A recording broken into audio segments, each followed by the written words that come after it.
राहुल गांधी विवादों की आंधी बन चुके हैं।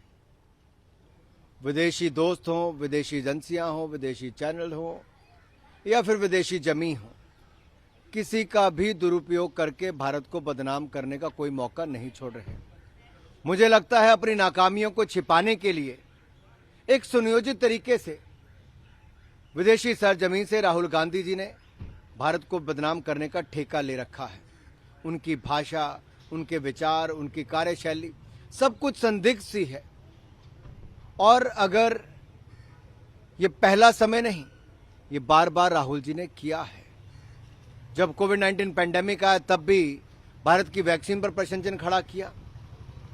कहीं से अतिक्रमण हुआ तो जाके राहुल गांधी जी ने भारत की सेना की ऊपर प्रशंसन खड़ा कर दिया और जाकर चीन के अधिकारियों के साथ जाकर बैठ गए। हमारे सेना के जवान शहीद हो गए तो कहते हैं कार बम में कुछ लोग मर गए। ये सोच राहुल गांधी जी की भारतीय सेना के प्रति है? कभी हमारे सैनिकों को बदनाम करने के लिए कहते हैं कि उनको थप्पड़ पड़े, क्या क्या कहते हैं। और इतना कमजोर कांग्रेस पार्टी हो सकती है, भारत नहीं है, क्यों अमेरिका को हस्तक्षेप करने के लिए कहें।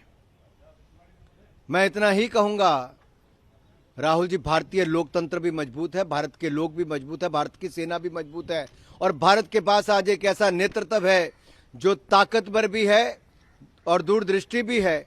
और दुनिया भर के नेतृत्व ने कहा कि हमें भारत में विश्वास है, मोदी जी पर विश्वास है। आप भारत के साथ विश्वासघात मत करिए राहुल गांधी जी। आप भारत की विदेश नीति पर आक्षेप आपके निम्न बौद्धिक स्तर का परिचायक है। कभी दूसरी जमीन पर जाकर अपने देश को बदनाम करने का काम जो आप करते हैं, झूठ फैलाने का काम जो करते हैं, इसको कोई मानेगा नहीं। सर, उन्होंने कहा कि बीबीसी पे भी रेड पड़ना बंद है, जब मोदी सरकार के खिलाफ बोलना बंद करता है। जो स्वयं भ्रष्टाचार के चलते बेल पर हों, वो दूसरों के प्रति भी और संवैधानिक संस्थाओं के प्रति उनके शायद विश्वास ही खत्म हो गया है। और ये शायद इस पार्टी में पहले भी रहा, जब यहां के मुद्दों को यूनाइटेड नेशन में ले जाना और अब भारत के लिए दूसरे देशों को हस्तक्षेप करने के लिए कहना, ये गुलामी की सोच से शायद बाहर नहीं आ पाए।